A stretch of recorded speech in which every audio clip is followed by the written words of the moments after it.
Hello, everybody, and welcome back to another episode of Faith Talks, where I interview different Christians of all different Christian denominations and backgrounds. And today I have a very special guest with me, Tom, who happens to be my father, in case you can't tell. Hello, everyone. Nice to meet you. And, forgive me, I'm a little weirded out by this. I'm a private person in general, and so certainly never done anything even remotely like this before. Yeah, it's funny how it all started. He was talking about how I changed my content from what it was to now I'm talking about the faith and stuff, and how as a man of faith, how he wishes he could, talk about, or at least do his part of somewhat of evangelizing and spreading the gospel. And I said, well, let me invite you to my channel, so now you don't have an excuse. And so he's like, okay, and so then he's here. Yeah. So try this thing out, see how it goes. Yeah, and if it doesn't work out, then I just won't upload. That's right. I have the right of refusal. I think we'll just go ahead and hop right into it. So I want to talk a little bit first about your background. How did you? What was your first memory in church or with the faith? I guess if you will. Well, my mother actually was a Roman Catholic. Mm-hmm. And so my earliest memories of church are going with her to the Roman Catholic church that she grew up in. Mm-hmm. I guess I'll have to keep saying Roman Catholic. Probably just Catholic works here. There's a difference. There's a difference between Roman Catholic and Catholic. Right. Yeah, as you pointed out to me. There's 90% is Catholic, yeah, right. Roman Catholic. There's the right kind, and then there's everyone else. Right? So anyway. No, but she. So we would go some. Oftentimes, my father worked on Sundays. I don't recall him attending that with us often. Maybe on occasion, but this was when I was small,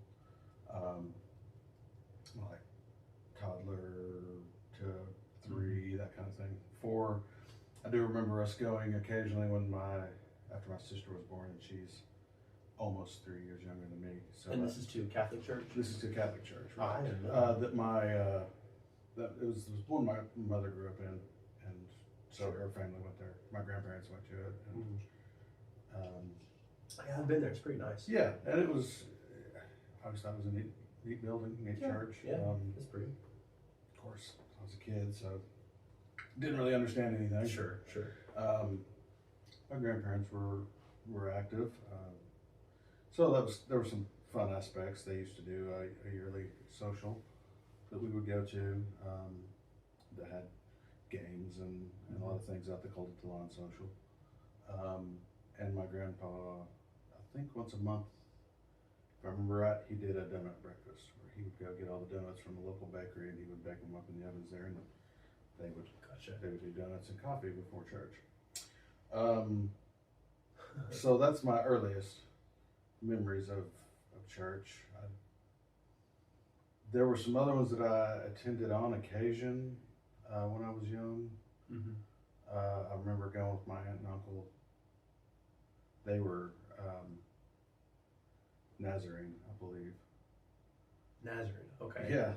Okay. Because it was my dad's brother and his wife, and her father was a Nazarene preacher.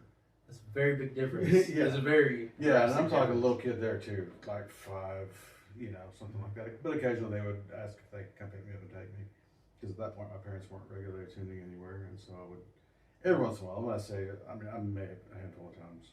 Sure.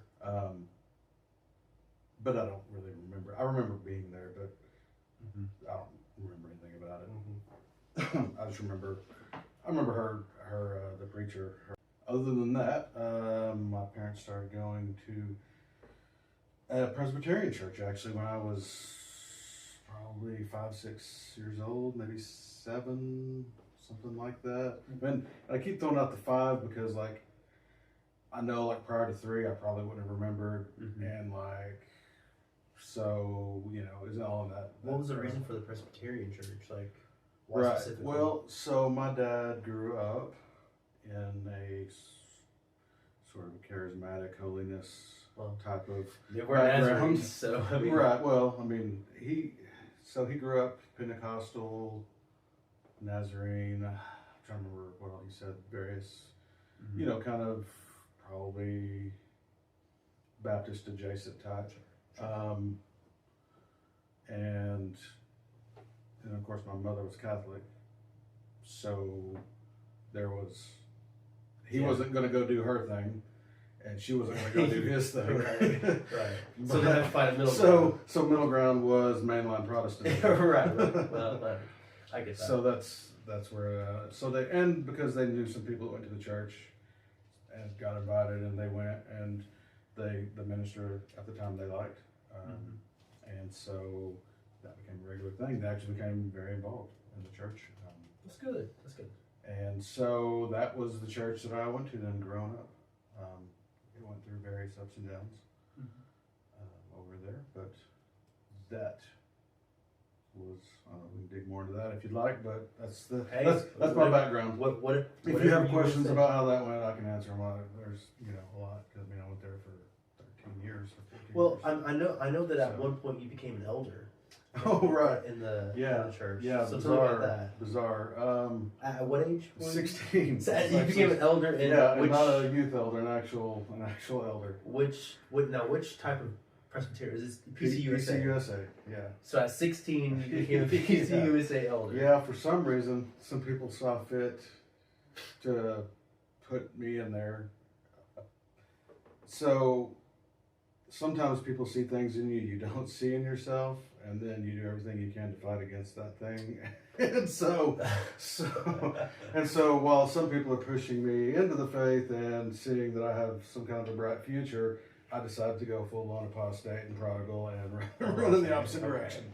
That's basically how that went. I see. But yeah.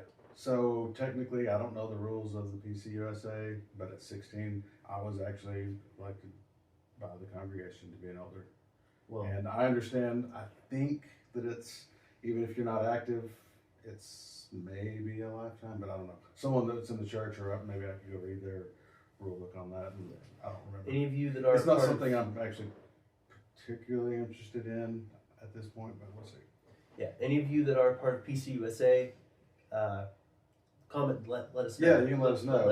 Is that an appointment for life, that you're once an elder, always an elder, and then you can either be active or inactive, or is there like a term where like you get booted from eldership or whatever? Because I really don't know how I feel about having a dad that's a Calvinist for life. I just don't know how I feel about it. No, I'm just kidding. But him and his bashing of Calvinists. I actually don't have anything against Calvinists. It's fun to make fun. I love R.C. Sproul. Anyway. No, actually, I like the way. I actually do like him. I don't necessarily agree with him on everything, of course. Sure. Well, I hate to throw that caveat, because everybody says that. Well, I like that guy. I don't agree with everything he says, but I like that guy.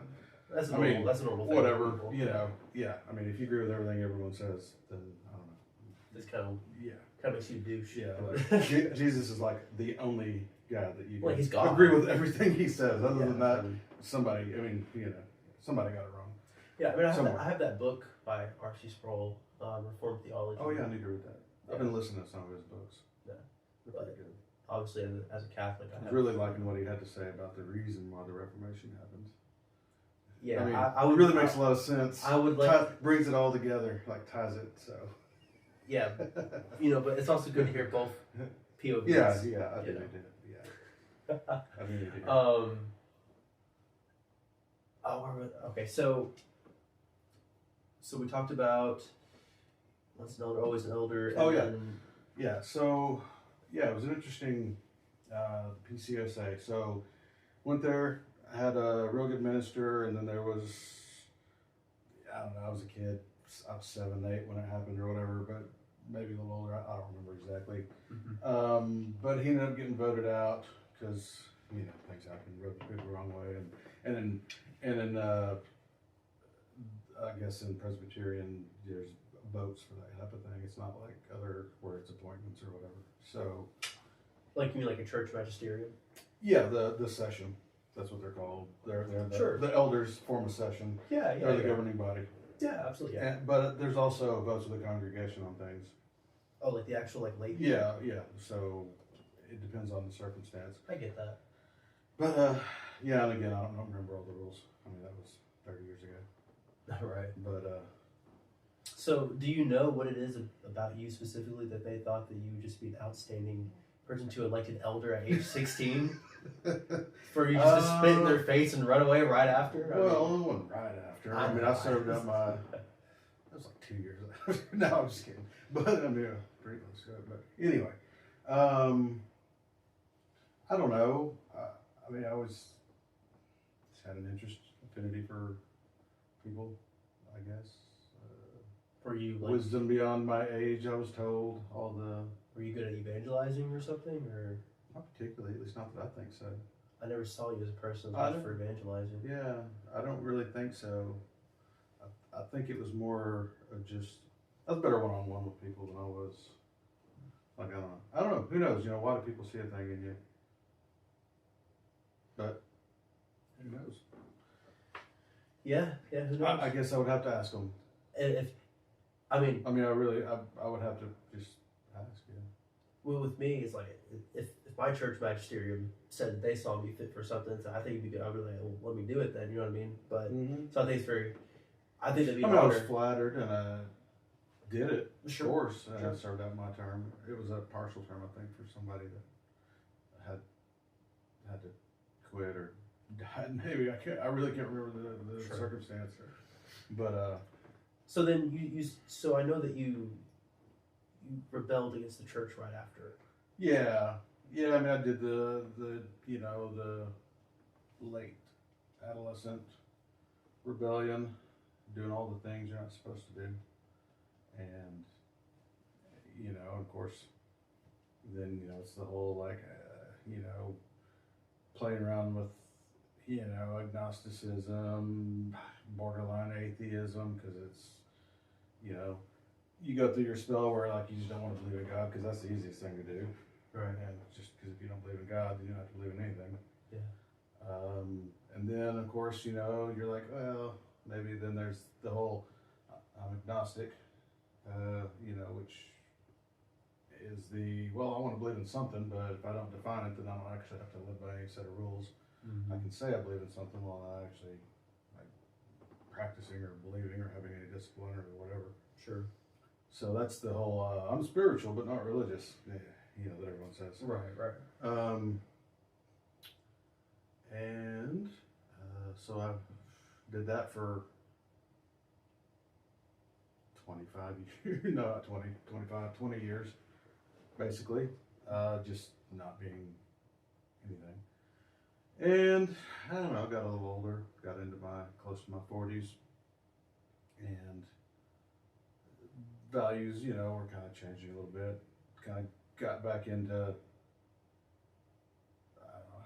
I was actually watching a show. That's what I remember. I was watching a show, and a lot of the people that I followed, as far as podcasts and people whose world values I shared, I found we're also religious, generally. Mm-hmm. Christian religious, and so it was kind of like one of those things where it's like, well, I share values with these people, but I just don't share their religious views. But then it's like, as you come to, I don't know, I actually decided I was going to start paying attention. Sure. And you begin to wonder, well, why is well, that? That's the thing, exactly. It's like, well, if I share all this with these people, what's the source of that? Well, then as you look at the source of where your values come from, you really see that the values come from their religion. Yeah. Which, I mean, I kind of knew this, but it was just one of those things that it maps out. Yeah. Mm-hmm. And so they're like, well, maybe I should kind of dig back into this. Sure. And so then then I started exposing myself more, and as an older person, wiser to the world, but also opening myself up rather than being closed down and just not interested. I decided, let's go check this thing out. And once you open yourself up to it, it all starts to make sense. Mm-hmm. And then it was just the path. And I didn't have one of those where all of a sudden I just fall on my knees, Sure. spill out my soul Sure. to like. And some people do that, and great. I mean, I kind of Sure. almost wish I had that. Right. But instead I had to do my slow crawl of getting there, but I did. And then was pretty well on my way to at least like I was starting to regularly watch like church on like on YouTube or whatever, see it, digging in, watching sermons, watching things, getting history, tying in a lot of things, also learning more about Western civilization and its tie-in with Christendom, which really Western civilization and Christendom are the same thing. Yeah. And so, and seeing that trajectory from the Roman Empire and all that through medieval, and just learning how all that. And so faith continued to grow. Of course, then I almost died. There was that. Well, And that'll do it too. yeah, almost died. Spent a little time in the hospital.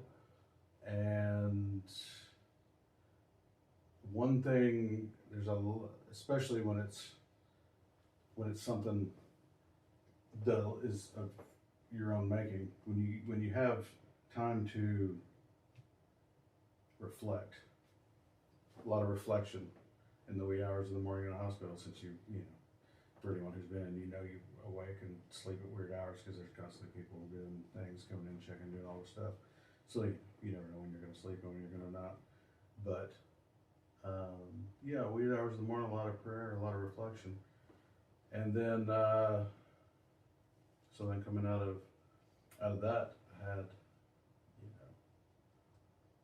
had some. Well, actually, I guess God got me through all that. Mm-hmm.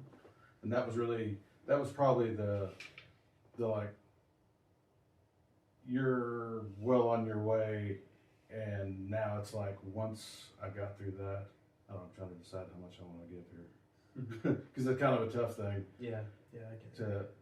Like I say, self-inflicted but not suicide. How's that? I'll leave it at that. Yeah.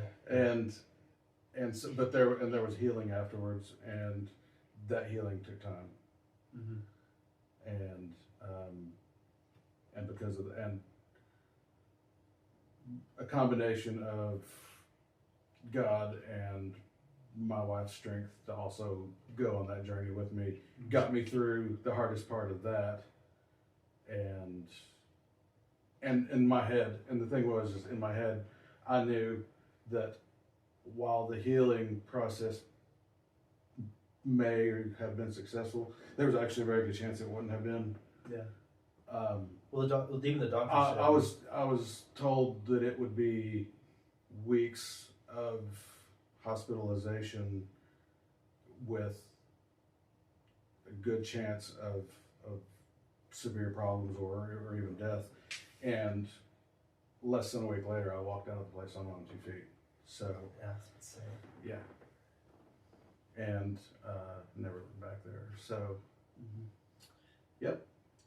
I wish that that someday, if God wills it, that I am to marry, that I can have a wife that can be like how Mom was during everything that was happening. Yeah, she was strong. And no, she had her own battles to deal with at that time too, and was able to do that and to conquer get that. her mind. Yeah, Yeah. I mean, and so yeah, and of course, it's hard to even look back now. It seems like ancient history. I know. I see those. It seems like forever ago, and in many ways, it was a whole life ago. I mean, if you consider everything that's happened since, and but that worked. That went to work in our lives, and then we got to come back and be a reflection to others, and to you, who you were pretty much the prodigal spitting image of me, faith-wise. Not me in the way that you acted. You didn't do all the things that I did at your age. That you're actually a good kid. So, well, the difference is I just don't do anything. That's the difference. Right. Yeah, I'm actually like kicking your butt, telling you to go out and cause a little trouble once in a while. Like, go do something stupid. But anyway, I at least hope that maybe us you seeing that work in us and our transition into followers was some kind of an inspiration for you. I mean, it certainly, you were very much like me in that you could make the arguments for why there wasn't a God or why to be agnostic, or you basically could say all the same things that I always did. They don't mean anything. They don't solve or accomplish anything. But then if anything, you found your way. I would say that. I mean, I can't say that your faith didn't plant seeds. I don't see what seeds they would have planted, but I still can't say that they didn't. They didn't plant seeds until I actually started coming of faith. Once I started venturing on my own, that's when your guys' faith actually, I think, aided me into becoming the person that I am today. Yeah. I just never thought that it would be something that would consume me. Well, that actually doesn't surprise me as much as you might think. You being who you are. I don't mean that in a bad way, but I mean you tend to be if you're gonna do a thing, you tend to go all in on it. So I mean, that's true. That's a good thing. I wish I had more of that. I go all in on it for 5 minutes, and then I go, oh, squirrel, and then it's off to something else. So right, you could argue that it's a hyperfixation, but the difference is there's so much passion in it. Which there can be passion in hyperfixations, yes, but when it becomes a religion and a way of life, it can become detrimental in many ways too, because when something goes wrong with it, it's like you feel like everything's crumbling around you because your whole life revolves around it. Right. So if there comes a point of anything that's almost like a question in faith. Well, it's like a relationship with a person. You go all in on it, and then if they do something that hurts, like a betrayal or whatever to you, then your life crumbles because you've put everything into that thing. But the difference is what makes it worse is ultimately I know that the betrayal is always from me, not God. Right. Which makes it worse because. Yeah. Right, because there's no one ever to blame but yourself. Yeah. Yeah. Exactly. I get that. But, yeah. So anyway, and then, gosh, so where are we at since then? I don't know. We talked about churches for a while, and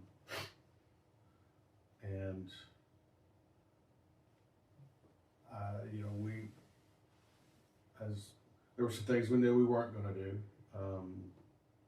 Like what? Most of the current mainline Protestant churches we weren't really interested in. I'm not actually necessarily against a mainline Protestant church as far as I'm actually good with that. I'm really kind of good with anything because I kind of think they're all cool. Like I really do. Like I really. Sure. Again, this is me being I like to experience and try things. Like I could go to a different church every Sunday, but that's not really like it's. You need to be. I think you need to be part of a faith community, and so therefore it's good to have a church that you go to. But I would actually love to go. I probably still would like to go maybe once in a while to other churches, just experience that and have the different. Because I think it's like rather than the more legalistic of my way is the right way that so many different people have of their church, and I've heard it from all different types, that they always think, everyone always thinks their way is the right way. I don't necessarily believe that way. I see all of them as a path, and I have nothing but the utmost respect for the Roman Catholic Church because it's the church. I mean, it was the church for over 1,000 years before anyone had even heard of a Reformation or anything else. So we wouldn't be here. Western civilization wouldn't exist. America wouldn't. None of us would be would exist without the church. So, despite Yeah. despite all the whatevers, and maybe at another time I always joked and said that the only good thing that ever came out of the Reformation was America. right. Yeah, and so and maybe one of these days we'll get into all that, but that's not what today's about. I know. But so yeah, and even the Reformation, I've been kind of diving into it more. I mean, I had a broad view of it, having grown up Presbyterian and going through. Here's a word for it: confirmation. Having gone through confirmation, but that was when I was a teenager. So, and so I understand a lot about that and learning more about that, and the history of that. And so, I think it's fascinating to see the Presbyterians and the Methodists and the Baptists and how they, all viewed their things. And I actually, even though I'm still figuring out the whole Calvinism, I'm actually fascinated by it because I feel like there's something there, but I'm still trying to get my head wrapped around it, which I think is kind of the point of Calvinism. Calvinism? Apparently, yeah. Well, okay, if I may. But I'm still working on it. If I may. I think a lot of the things that are confusing you, from what I know, is there's a difference between what the founders of Calvinism, like John Calvin and even John Knox, founder of the Presbyterian Church, taught about Calvinism compared to what Sproul and MacArthur teach. In fact, I feel like, and other Presbyterians that I know, like Redeem Zoomer and stuff, Yeah, right. he even says that Knox and Calvin would view people like MacArthur and Sproul as actually excommunicate them, like as heretics, right. or wouldn't even want them a part of the church. Yeah, I get that. And so I feel like maybe that's where your confusion comes from, because you're probably hearing both sides and trying to put them into I think one. maybe I'm gonna back. I need to definitely read Calvin and Knox. Yeah, just start with the founders. Because I mean, all I really know is that Calvin was back at the founding, and Knox was a lot like him, except was like the yelling, fire and brimstone version of him. Basically, He was Scottish, so right. And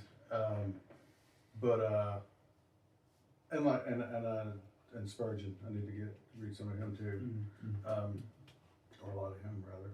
But because don't get me wrong. Look, but I'm going to read Augustine too. I'm going to. Sure. So don't get me wrong. I poke fun. Augustine. I know what you mean. I poke fun at the Reformers all the time, right, and Protestants all the time. But here's the deal: if a Protestant church had apostolic succession, meaning that they do everything that they do, only difference is they had the Eucharist and they actually had even if they had a preacher doing what a preacher does, but then a priest comes out and then they're in communion with the Catholic Church. Yeah, I got you. I would actually attend probably a Protestant, it wouldn't be Protestant at that point, but you know what I mean. I would attend something like that. I'm not Catholic because I think it.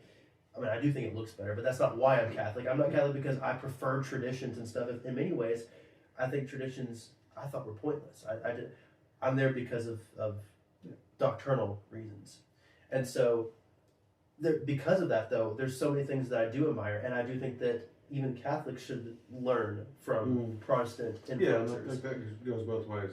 I think too many Protestants just, the fact that I've even heard Protestants say Catholics aren't Christians, I'm like, what kind of stupid thing is that to say?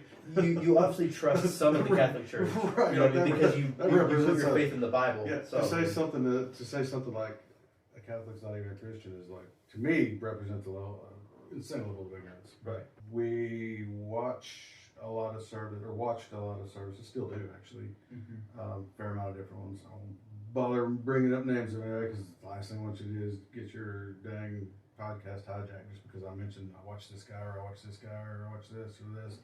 Well, I didn't say I watch him. Well, I know, but I just know the way these things go. It's as soon as I say a name, it's just going to be nothing but comments. Persons are heard. I'm just a pagan Roman Catholic. Okay. Yeah, right. You know. But anyway, so watch a lot, read a lot, listen a lot, and then. Which I mean, I know some of the people that you listen to on podcasts, and I like most of them. I mean, Don't agree with them all the time. Don't agree with everything they have to say. Don't agree with everything they say. but yeah. But I mean, they're all good guys, and but there's also comes a thing with the theological respect too. You know, that's also, if that even is a thing, I just kind of coined I know it. what you're talking about. You know what I mean? Like you theologically respect them, at least, or their passionate love for Christ and the gospel. You know? Right. Well, you know, it's like generally our problems aren't what theological, they're ecclesiastical. Yeah, exactly. Yeah. Right. But anyway, and so did that for a long time. You know, we kept batting around the whole we need to go to church thing. Mm-hmm. We kind of just never did just do it, and then finally we just did it. So we looked around at the local churches. You can tell a lot about a church by the webpage. Yeah.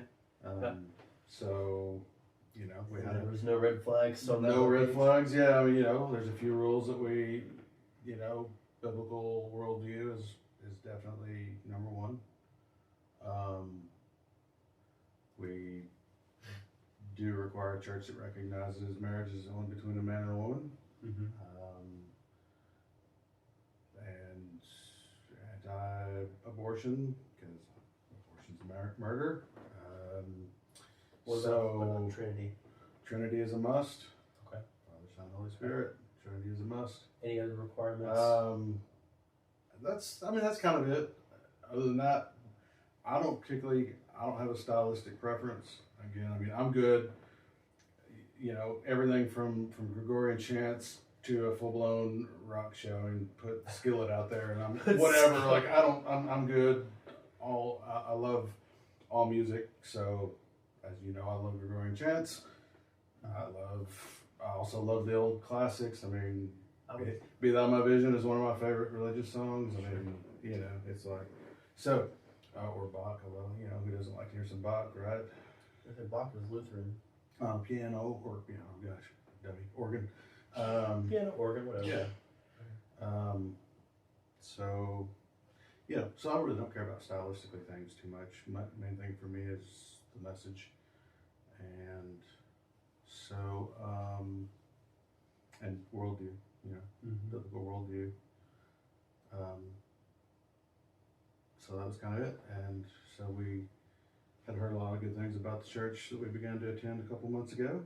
And so far, so good.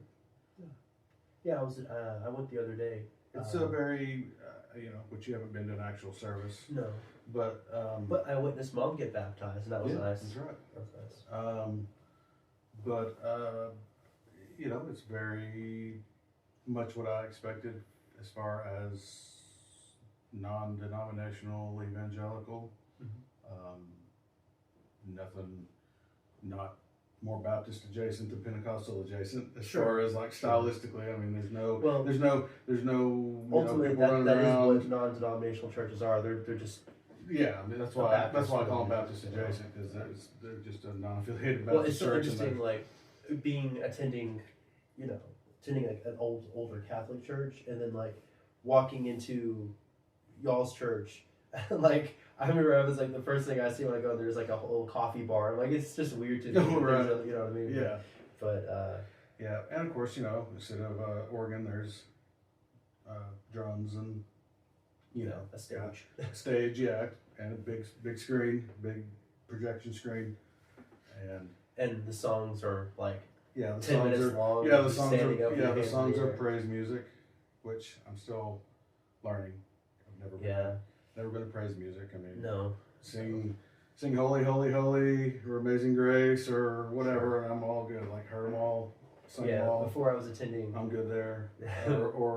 But when you start busting out the Brandon Lake and the I think it's Brandon Lake, right? I don't know. Yeah. and you know, whatever. I don't know. I'm still learning them, so forgive me. I'm learning. Yeah, I was waiting for them to play Kyrie Eleison, but it never happened. And like, you know, the projection screen has the words. Yeah. But like, if you don't know the song, then the words don't. Yeah. You know, you're like, well, I can kind of just hum along, but like at least in the Presbyterian Church, you have a hymnal, so if you can like halfway read music or at least understand the way music works, you can kind of follow along with what the tune's supposed to be about looking at the music. But no hymnal here, no music on the screen, so you just make your way through it. The church I attend to is a very much Vatican II church. So not only do they have an organ, but they also have a violinist. Oh, well, that's cool. Yeah. They That's have a neat. violinist there, you know. That plays is Russell. Yeah. Yeah. I like that. Yeah. But yeah. I've never actually been to a Latin mass though. I feel like That'd be neat. I'd like to do that. Yeah. They were doing Latin mass. Very If you're traditional. ever going to go to one, you know ahead of time. I want to go. Okay. I'm sure I don't know where the closest one is. I think for all I know, maybe in Texas. For all I know, I don't. Well, know. I mean, do all the priests not know how to do Latin mass? Well, I mean, typically, I mean, it seems yes, that's but something they would typically all- it's based off of like what the church does. So each church kind of does their own. Right, you but know. I mean, like, it seems like, I don't know. It seems like to be one of those things that might Like be kind I of- think in a church so steeped in tradition, you would think maybe once in a while they would just like pull it out and be like, hey, we're going to do Latin mass this Sunday or something. You know? right. Well, okay, so the way that most Catholic churches are now, it seems to be that they only do the traditions that are like actually a requirement. Mhm. You know, they're like, you know what I mean? Yeah. But like I know that the church I attend, they did do a Latin mass, but it was because there was a wedding going on or something like that. So they did that beforehand, and so it wasn't a service like where like people would do, like it was. See, people were getting married at that church, and they wanted specifically a Latin mass, so they had one for their wedding. Oh, okay. Yeah. But some churches specifically only do Latin mass. But those churches are getting a lot more rare, and I've also heard that there's kind of like with a lot of like in the Catholic community, especially in America, it's kind of like people not frown upon it, but most people just don't really like want to. Even like magisterium, kind of like try to keep it back into. It makes sense though. 'Cause I mean, I get it. Because like, you need to know what's being said. Yeah. So, What does your faith look like now? well, I'm enjoying church, and I think now that we're getting into it, we'll probably become more active. Participate more. Definitely always growing. And I find myself definitely in that. Always wanting to develop my understanding more too. It's not just a heartfelt faith, which is there, but because I do have a lot of intellectual curiosity, I'm always wanting to understand, which is the reason why I'm open to it's not just, I don't want to just go to my church, listen to what my pastor has to say, and be like, all right, I did my hour on Sunday, and I'm good. It's like every day, almost every day, I spend at least an hour either listening or reading or some combination or more. I mean, it's not uncommon for me to listen to an hour-long sermon or podcast by someone on every day, at least one. Sure. Or a message or read a book. Of course, there's always reading the Bible. And the church does a Bible study, so probably get involved in that. Yeah. Just to actually have the interaction. I mean, because that's the only thing. I mean, you can do a lot of studying, a lot of reading, a lot of listening, a lot of watching, whatever it is that you're doing or a combination of things you're doing.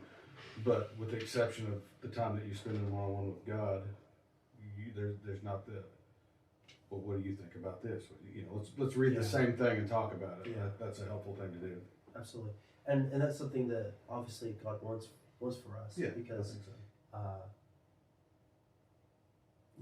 we're supposed to have a community. That is one of the beauty of the church, and it's something that I'm hoping I can get. The church that I currently attend, it looks like not for much longer since I'll be switching churches. I'm hoping that there will be more young people or people my age or more active people that I could befriend and have a. Yeah, that's an important thing. The church that I attended growing up tended to fluctuate a lot in its membership. It was a very thriving church when we started going there. This would have been in the mid '80s. I mean, I can't tell you, it wasn't a big church by any means. As far as even the building itself wasn't a big church. Sure. It's the kind of church that could probably hold 100 people, maybe. And maybe that might be a stretch, maybe 70 or 80.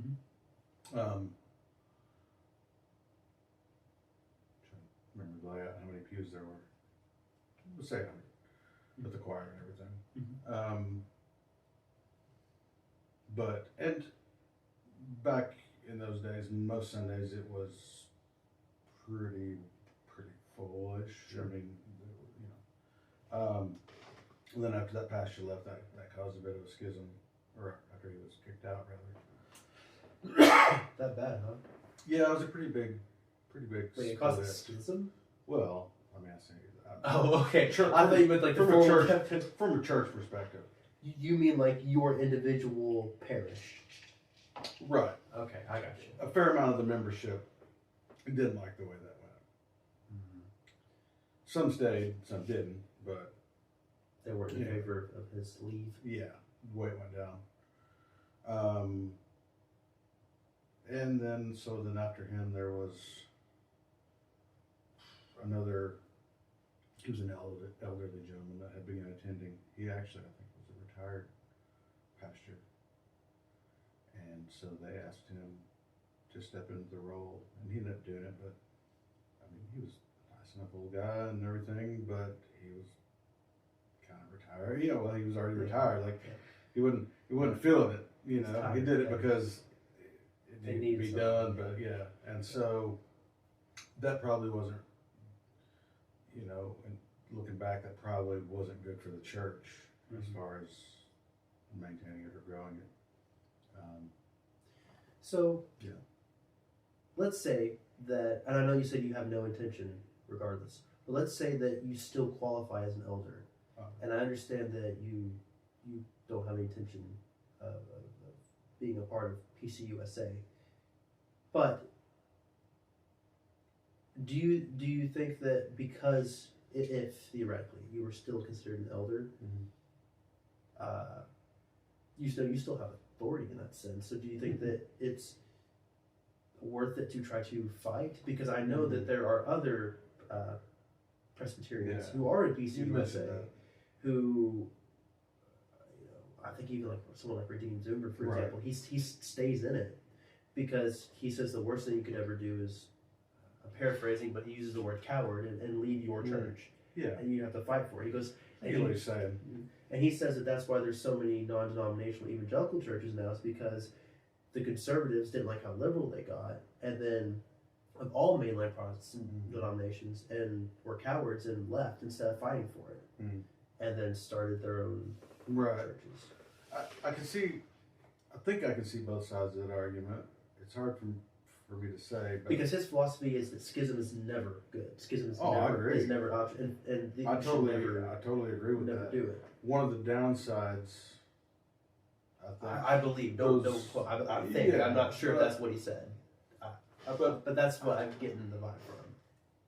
I guess one of the questions you have to ask yourself though is, so let's say that you're PCUSA, or I mean, there's any number of other denominations that have gone that same way, right? I mean, Methodist and Episcopalian and Lutheran and I mean whatever, right? Like But I mean, so let's say that they decide that they are going to, all of a sudden change 2,000 years of God's rules and go, let's just do this thing that we think is cool, because society says it's the thing to do now. Like that did happen. I know, and I mean, exactly. I know. Sorry. Yeah. So But again, we can have a different argument about that one because we can say that the church asked for that one, but by changing. But anyway, so let's just say that the church changed, and all of a sudden they go, yeah, we're going to allow this stuff that directly stands in opposition to everything that we know to be true. Mm-hmm. So then what do you do? Do you say, I'm going to continue to be a part of this, I'm going to support this monetarily, I'm going, I mean, right, like, it's a tough call. I get that point of view, but here's what I would say. Here's what I would say, right? So, especially in a quote-unquote democracy, so like many of those churches are, where there's a vote, and I might be looking at this only from a Catholic POV, but this is kind of how I view that. So to say that the church we're going to leave the church because it's beyond it's beyond fixing, right? I would say to do that is to say that Christ lied, because he said that the gates of hell will never prevail against the church. Yeah, I know. And so with that being said, that's a Reformation argument. I get that. Well, just in general for anything. But so, I mean even if you're a reformer. Okay, so you believe you're part of the Catholic Church. Like, if you're a reformer. Of course, even the reformer, right? I can go back, but I mean, obviously at first that wasn't the intent. The intent wasn't separation. The Exactly. intent was correction. So with that being said, even mainline Protestants consider themselves Catholic, So how just do you, lowercase Catholic, right? Yeah, well, right. And so I guess my question is let's say that you're PCUSA and all of a sudden they're like, yeah, we'll let homosexuals marry in our church. You're like, well, I can't be a part of that. I refuse to be a part of that. How are you supposed to then continue to attend a church like that? Well, so this is my argument to that is you don't have to, how do I word this?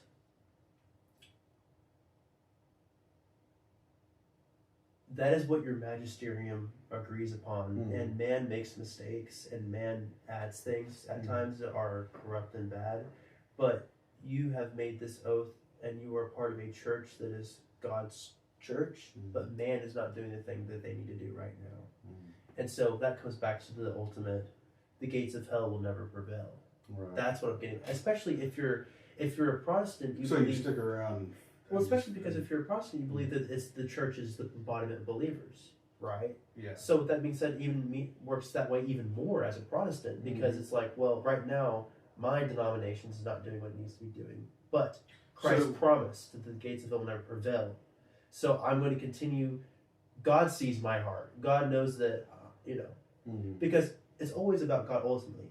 Even as a Catholic, it's not about the Pope. It's not about. It's about Jesus, right? And so ultimately, no matter what corruption man is doing, no matter what evil is trying to infiltrate, the gates of hell will never prevail against the church. And what is the church? The church is Christ.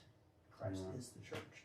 And so because of that, as long as you are submitting to Christ and you do the things that, you're doing everything you can. But do you just not support the things you don't agree with? Well, here's the deal. So I guess that's your church, let's say, decides to. But I mean, there's even beyond that. I mean, a pretty standard understanding was that, say, women aren't supposed to lead the church. It's not supposed to be there's no women priests. There's no, I mean, that doesn't mean that women don't have their place in the church. Obviously. Well, that just means that even now in the running have and the governance. legitimate or illegitimate governance, but I don't know. It's that's again a tough call though, because I mean, do you continue to participate in that thing?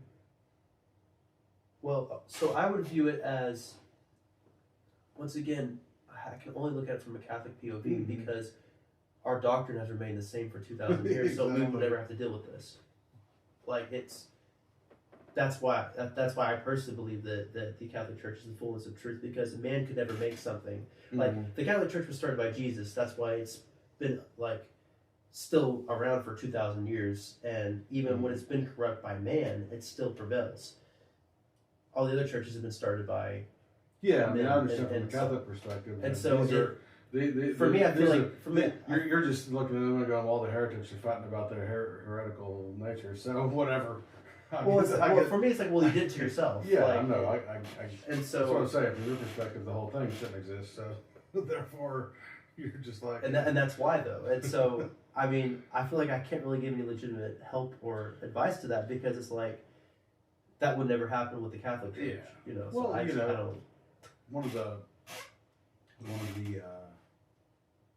there's a show that came out a long time ago, 25 years ago, something like that. I think it was that show. It was like, what do we really know? Yeah, it was an interesting show. It had some scientists in it to talk about things and there's religion and some various things like that. And I think it was that. But there was a quote in there that someone said. It was that the greatest sin ever committed was man creating a God in his own image. And I was like, oh, I agree with that. But it actually has taken a lot of iterations with me through the years. Because at that point in my life, I was, I don't know, probably, thought I was an atheist. So at that point, it was the sin is people create God. That they're weak, and so they have to create a God, right? So that is the sin is the people create a God, and as a means to power, as a means to whatever, like a means to explain the unknown, like and that kind of whatever. That kind of still stays though. If you think about the point is people create God, right? Yeah, but then of course, as I got back into the faith, found my faith, and grew, then it means something different to me. Obviously, it means the more literal sense of we create God, our God in our own image. In other words, we all create our own God. Mm-hmm. Each of us as an individual. Or we try to replace God with ourselves. Yeah, well, that's kind of what it's kind of the same thing. Yeah, but I mean that's the whole thing. Is especially it's like when people say I'm spiritual, not religious. Right. Well, that just means that you're creating your own religion is what you're doing. Yeah. Whatever religion feels comfortable to you is the one that you're making. You want to make it whatever you want it to be. And the problem is it's one of the reasons, and I do see this as a problem with Protestants especially, is if you're gonna is the sola scriptura argument, but then at the same time saying, but then we've got 100 different ways we're going to read the same thing. Mm-hmm. You're like, well, if the Bible is your sole earthly authority, well, but then we're each going to like go interpret it a different way. Mm-hmm. Then, in some ways, that's kind of to a lesser extent, because I mean, there's still the Trinity, and there's still that part of it that remains the same, but there's all these different things. And sure. Well, you pointed out something interesting that I never thought about, that I didn't realize were distinct. Because I was talking about how the magisterium is the highest authority because it comes from both tradition and Holy Scripture. We see them both as equally coexisting, and they don't contradict one another. But mainline Protestants have brought the idea of sola scriptura. But then you mentioned something at one point about solo scriptura. And I was like, oh, okay, because that makes sense, because here's the deal, right? So sola scriptura means that it's the Bible alone is the main source of infallible authority. Yeah. But there's still a governing magisterium. Solo scriptura means there is not any governing, like there's no human or man that bases it. It's literally just the Bible. That's it. There's no church government. It's just, and that's super dangerous. Yeah, it's super, super, super dangerous, because at that point it literally does become, what do I as an individual want this to be? How do I interpret this? Because at least with mainline Protestants, it's like they have a bar that they can't go over. Mm-hmm. It's like, well, we still have documents and doctrine that defines what the sola scriptura is, right? Yeah, and the fact that when you look at it, that it is, the Bible is the authority, but it's not the sole authority of all things. Mm-hmm. It's like you can't give a person the Bible and then they know what it means. That's why you can't believe in solo scriptura, because you can just read it and you don't know. No, that's not, because there's there's context for one. Right. Like, you would never believe in the Trinity if a church government Right. didn't teach it to you. Well, and too much of it too has to do with, I mean, there is unfortunately some things that are lost in translation, and so therefore it is important to be taught the Bible by someone who understands the history of the Bible too. That's why I'm Catholic, because if you have a question about Scripture, how about we look what the people that wrote it said? Yeah, yeah, I get that, but it's there's all the little things. You know, a prime example. I know one that we've kind of I think it gets batted around quite a bit nowadays, or at least used a lot. But it's the line about or the use of the word meekness in the Bible. Yeah, I don't even really know what. And so, all of us, at least I say all of us, but I know me growing up, and then as I became an adult, meek tended to mean sort of shy. It was sort of like weak, but not necessarily weak, but it tended to mean someone who was sort of Maybe self-conscious. Not even necessarily that. Just someone who was not, who was kind of like shy, sort of like weak, sort of bashful maybe. I got you. Kind of a combination of things, but certainly not your type A type, or anything like that, or strong. It wasn't associated with strength. You mean so they have negative aura? Is that what you're saying? Yeah, right. And so, but then I came to learn that because of the way it was translated, that meek doesn't mean that. Meek means power under control. So in other words, when discipline. Yeah, it means someone who has power, and someone who is capable of using power, but is able to maintain control of it. That's what actual meekness means in the biblical sense. Makes sense. And so, but when you apply that to, like, for example, when it says something, like the meek shall inherit the earth, well, if you don't know, if you're just some person that, 50% of America has less than a 6th grade reading level. So, I mean, if you're just some person and you read meek, you're going, the weak and the whatever. Well, no, that's not what that means. And then the video cut there. I don't know what happened, but the rest of the footage got corrupted. You guys didn't really miss much after that. Kind of just wrapped it up very shortly after. I still cannot believe that after all the trouble we did to having both mics mixed into one output, and the recording and everything, that in the end I forgot to press record on the mic audio. I can't believe I forgot. If it wasn't for the camera picking up the audio, then I couldn't make the video. So I hope it wasn't too bad for you guys. I think it went well. And so I hope you guys enjoyed. It was really interesting hearing my dad's story. Some things I learned, I didn't know, saw a lot of that. I really, really enjoyed having my dad on. I know he had a good time too. I want to definitely do more with him. I put a lot of effort into making this video happen, even though there's like 2 major malfunctions. But regardless, be sure to like and subscribe so I know that you want to see more episodes of Faith Talks. If you subscribe, hit that bell icon so you know when I post more content. I like it to see more videos.